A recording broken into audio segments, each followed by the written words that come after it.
Rise in strong support of H.R. 1615. I got an article here. It's entitled, California City gives celebrity chef Jose Andres an exemption for his restaurant to use gas stoves. Well, of course they did, but let's look how this happened. Now, it was reported that while the progressive city of Palo Alto, California, has a natural gas ban for all new buildings and renovations, a policy that Democrats are trying to enact all over the country, we find that the ban actually doesn't apply to everybody. Mr. Andres' lawyers in front of the city council argued that he could not possibly cook with the efficiency and precision he desires if forced to use electric stoves. The city council agreed and gave him a one-off, only for him exemption to the rule. Not for small family-owned restaurants, not for working-class residents, no one else, just him. Now, for those of you who aren't familiar with Mr. Andres, he's a wealthy, well-connected celebrity chef. Very popular here inside the Washington Beltway, not only for his great restaurants, but also for his left-wing activism on the border, climate change, and other liberal causes. I think you all get the picture here. And to be fair, I actually totally agree with Mr. Andres. It's true that gas stoves are not only more efficient, but also perform in a way that many Americans and restaurant owners prefer. All that we ask, and what this legislation before us would do, is give the American people that same economic freedom and choice. The choice to use appliances that they actually want and can afford. If we don't act, if we don't pass legislation like this, the Biden administration will continue on its path to take this onerous policy prescription nationwide. And to add insult to injury, this celebrity chef and his wealthy, powerful National Democrat friends who aren't giving up their gas stoves, their fossil fuel-fired stoves, these are the same exact people lecturing my constituents about climate change.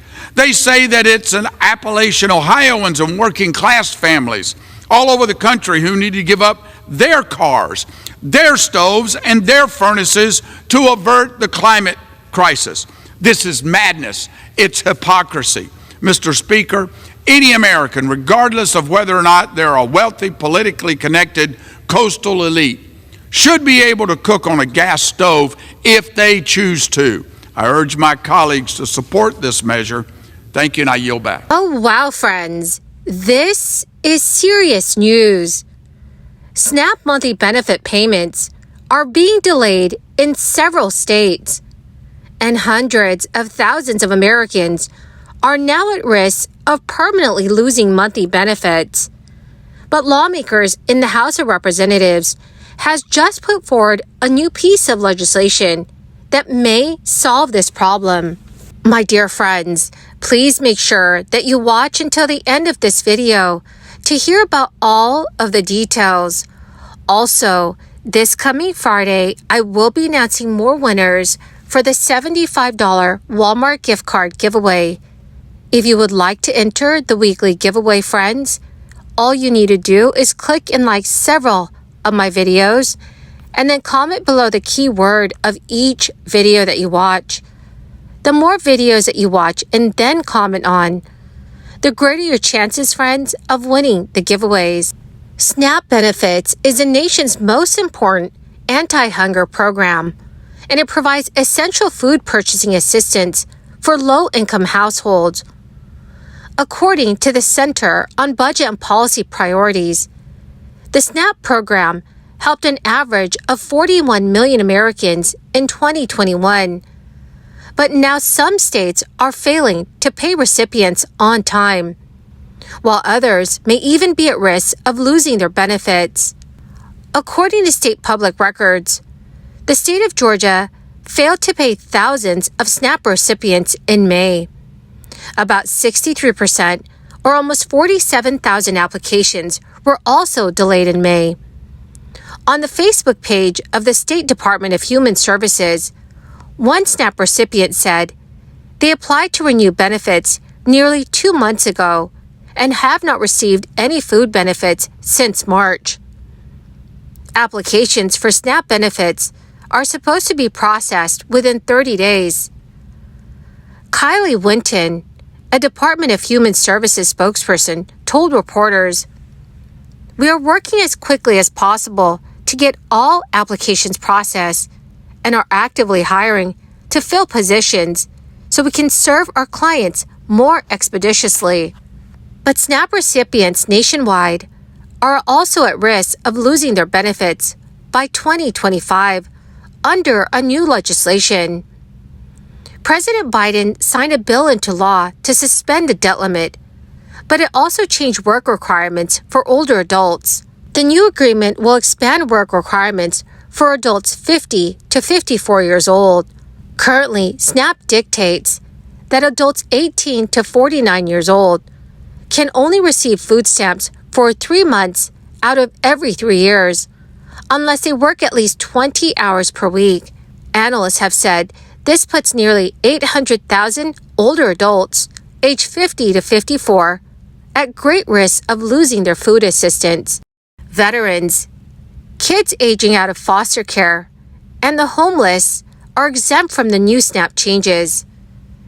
These changes will be in place until the year 2030, but there are exemptions to this new rule.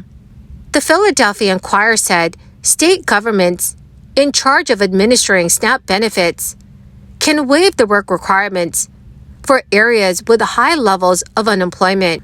SNAP departments in Pennsylvania and New Jersey have already planned to apply for new waivers, depending on what the U.S. Department of Agriculture will allow.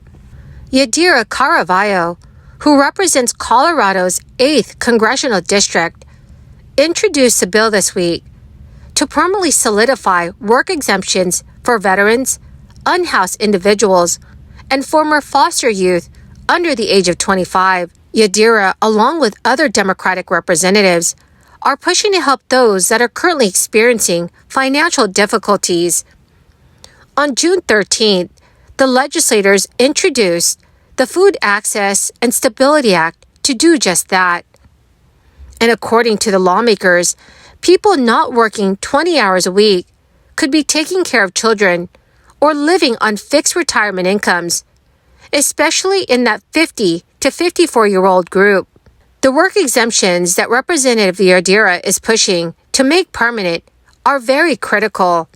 According to the Colorado Housing and Finance Authority, 50% of all Colorado renters are cost-burdened.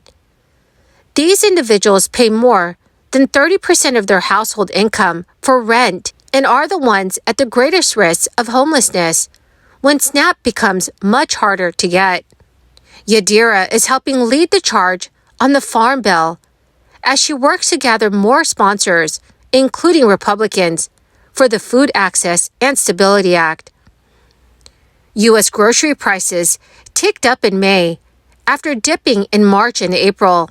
Inflation in the United States continued to fall significantly, but rising prices at the supermarket is unwelcome news, especially to those who are struggling to pay for food. From April to May, adjusted for seasonal swings, grocery prices got 0.1% more expensive. Overall, grocery prices were 5.8% more expensive in May than they were 1 year ago. Many grocery food items got quite a bit more expensive over the course of the year. Margarine spiked 22.5%.